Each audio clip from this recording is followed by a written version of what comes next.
Et c'est l'heure du zapping politique, et comme chaque mercredi avec Charlotte Dornelas. Bonjour Charlotte. Bonjour Dimitri, bonjour à tous. Alors hier, on a eu des nouvelles du projet de loi immigration. Vous savez, ce projet de loi qui dure et qui dure. C'est Sacha Houlié, aile gauche de la Macronie, qui aborde la question sur France Inter. Et il aborde la question par la régularisation des sans-papiers. Il fustige l'hypocrisie sur le sujet. Alors écoutez bien de qui l'on parle. Il faut sortir collectivement de l'hypocrisie, il faut sortir de l'hypocrisie pour les politiques, il faut sortir de l'hypocrisie pour le monde économique. Tout ce qu'on demande à bas bruit, tout ce qu'on demande entre nous, tout ce qu'on demande à la préfecture ou à l'État, parce qu'il y a même des députés, y compris de droite, qui écrivent au gouvernement pour qu'on régularise des travailleurs, eh bien, il faut le faire.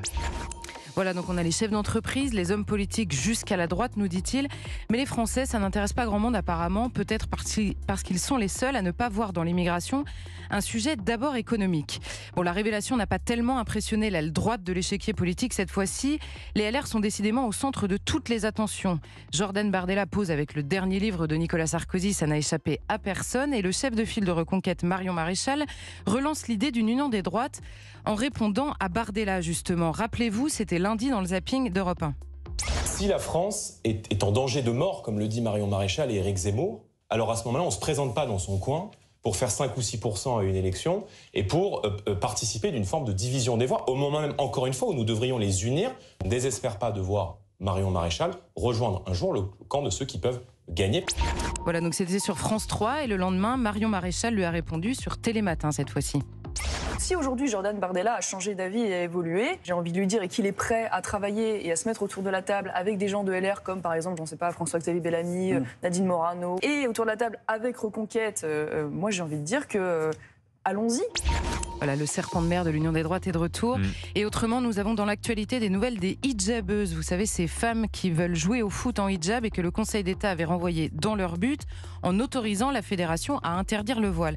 Eh bien, elles sont de retour. C'est dans une pub Sephora cette fois-ci. Ah, c'est vrai, ce sont les hijabeuses. Oui, entre autres, elles se revendiquent hijabeuses et elles expliquent qu'elles sont hijabeuses. Ah oui, d'accord. Et l'une d'entre elles nous révèle la vraie motivation assez peu sportive de son engagement.